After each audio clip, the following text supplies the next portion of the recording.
আসসালামু আলাইকুম ওয়া রাহমাতুল্লাহি ওয়া বারাকাতুহু ওয়া মাগফিরাহ। সম্মানিত ভিউয়ার্স, ফ্রেন্ড, ফলোয়ার, দেশে প্রবাসে যারা যেখান থেকে আমার আজকের এই ভিডিওটি দেখতেছেন, সকলকে জানাচ্ছি প্রাণ ঢালা অভিনন্দন ও শুভেচ্ছা। আশা করি সকলে অনেক বেশি ভালো আছেন। মহান রব্বুল আলামিনের সদকায়, দয়াল নবীজির সদকায়, মহান রব্বুল আলামিনের দয়ায় আমি আলহামদুলিল্লাহ ভালো আছি।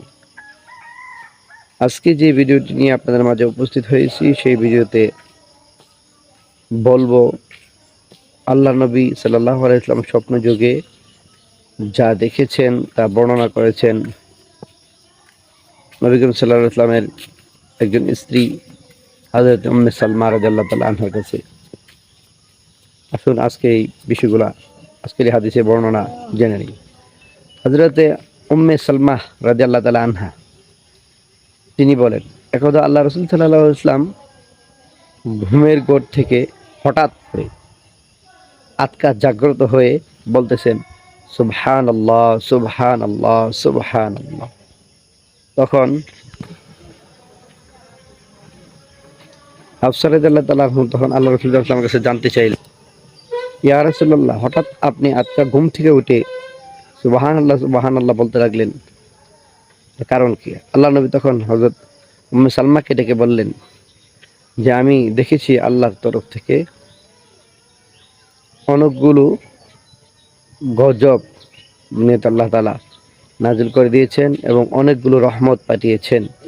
এখন এই অবস্থায় ঘুমের ঘরে যারা আছে সকলকে জাগ্রত করে দাও, কেননা আল্লাহ তাআলার পক্ষ থেকে যা আসে তা সবার জন্যই প্রযোজ্য। যেমনিভাবে গজবগুলো এসেছে, রহমতের দ্বারগুলো, দরজাগুলো আল্লাহ তাআলা খুলে দিয়েছে।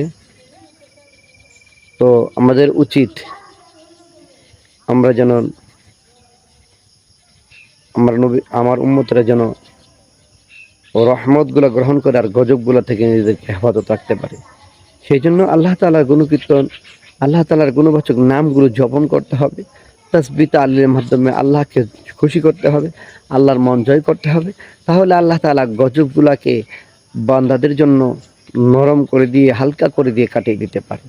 আর রহমত যাগুলো আছে সব কিছু আল্লাহ তাআলা কমাবে না, উম্মতের জন্য রহমত আর আল্লাহ তাআলা বৃদ্ধি করে দেবেন, বাড়িয়ে দেবেন।